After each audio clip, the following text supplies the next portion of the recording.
A very good morning to one and all present here. My name is HARIPRIYA and I am from India. I am from COORG Institute of Dental Sciences. I am here today to talk about lasers in orthodontics.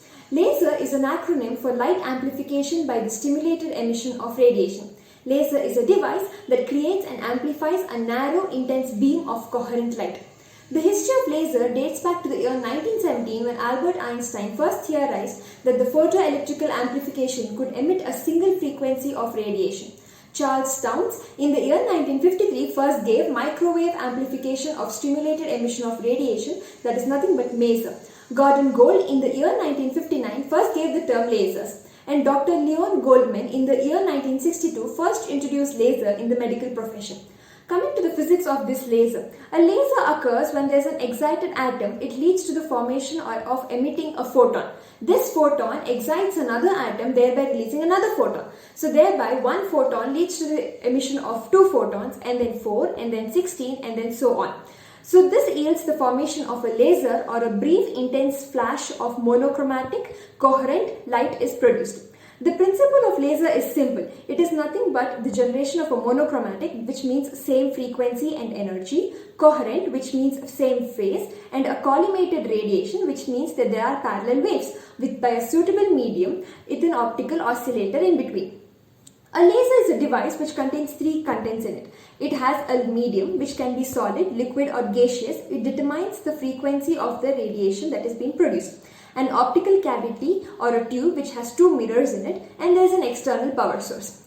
Coming to the lasers and its interaction with the biological tissues. When a laser comes in contact with the biological tissue, it gives in 4 interactions. It can be photochemical interaction, a photomechanical interaction, a photothermal interaction, or a photoelectrical interaction. A photochemical interaction is where there is a biostimulation of a laser which happens, which causes healing and repair. A photothermal interaction causes photoablation by superheating or vaporization of tissue fluids or the tissue itself. Next is the photomechanical interaction, where there is photoacoustic interactions which involve the removal of tissue with a shock wave generation. And the last one is a photoelectrical interaction which includes photoplasmolysis. Commonly used lasers are carbon dioxide lasers, argon lasers, or chemicals like erbium chromium family lasers, or ND-YAG lasers, or even diode lasers are used nowadays. Application of lasers in orthodontics can be of 2 types. It can be diagnostic or it could be therapeutic. Diagnostic applications are, it could be used in 3-dimensional laser scanning and model analysis. It could be used as a laser Doppler flowmetry in testing pulp vitality of a tooth. It can be even used as laser fluorescence in the detection of caries. The therapeutic application in orthodontics of lasers is nothing but soft tissue surgeries like freenectomies or gingival recontouring or crown lengthening before the placement of brackets, or even exposure of an unerupted or a partially erupted teeth, or even depigmentation of gingiva can be done. Deboning of brackets, especially the ceramic ones, can be done using these lasers, which highly prevent the fracture of enamel. And laser etching are done nowadays, which creates microabrasion, especially for resin bonding or resin penetration. Tooth movement has also been seen using laser. An article conducted in the research of in the year 2012 suggested that a low intensity laser therapy can increase the rate of orthodontic tooth movement with almost 0 side effects on periodontium or as well as the vitality of teeth.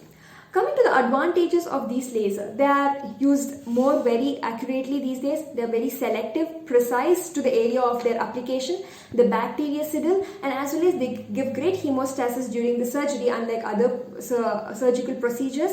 They even cause less post-operative complications. Coming to the disadvantages, there are thermal side effects, they cause burning, dehydration, and they require good training skills, and they're pretty expensive.